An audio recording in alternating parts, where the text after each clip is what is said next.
नमस्कार और आपका स्वागत है। आज हम अखंड ज्योति के ज्ञान से एक बहुत ही गहरी आध्यात्मिक यात्रा को समझने वाले हैं। ये यात्रा है साधना से सिद्धि तक की, यानी एक समर्पित अभ्यास से कैसे परम उपलब्धि तक पहुंचा जा सकता है। तो चलिए एक नज़र डालते हैं कि आज इस सफ़र में हम क्या-क्या देखने वाले हैं। सबसे पहले बात करेंगे महारत के रास्ते की। फिर समझेंगे साधना का असल मतलब क्या है। उसके अलग-अलग पहलुओं पर भी गौर करेंगे। सिद्धि का लक्ष्य क्या होता है, ये भी जानेंगे। फिर देखेंगे कि साधना और सिद्धि आखिर जुड़े कैसे हैं। और अंत में कि एक आध्यात्मिक यात्रा की शुरुआत कैसे हो सकती है। तो शुरुआत करते हैं एक बुनियादी सवाल से। ये सवाल शायद कभी न कभी हम सबके मन में आता है कि हमारी सच्ची मेहनत, हमारी लगन आखिर असल आध्यात्मिक कामयाबी में कैसे बदलती है। आइए आज इसी गुत्थी को सुलझाते हैं।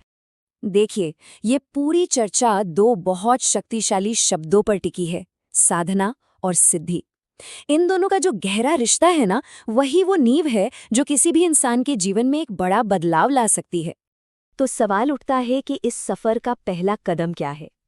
जाहिर सी बात है, सबसे पहले हमें साधना के असली मतलब को, उसके मर्म को समझना होगा।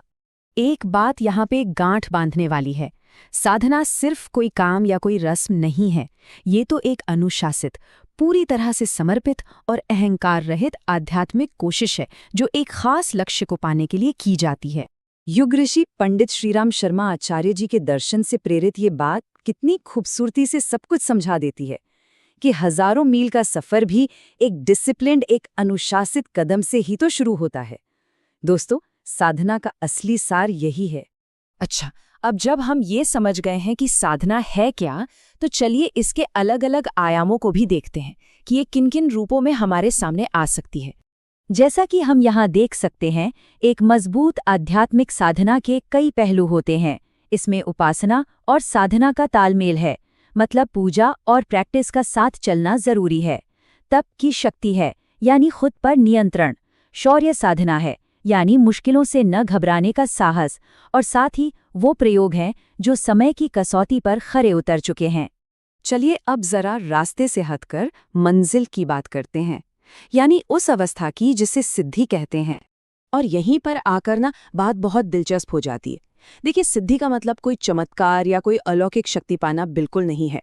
इसका असली मतलब है आत्मनियंत्रण, यानी खुद पर महारत हासिल करना, आत्म साक्षात्कार यानी खुद को पूरी तरह जानना और मन की वो गहरी शांति पा लेना।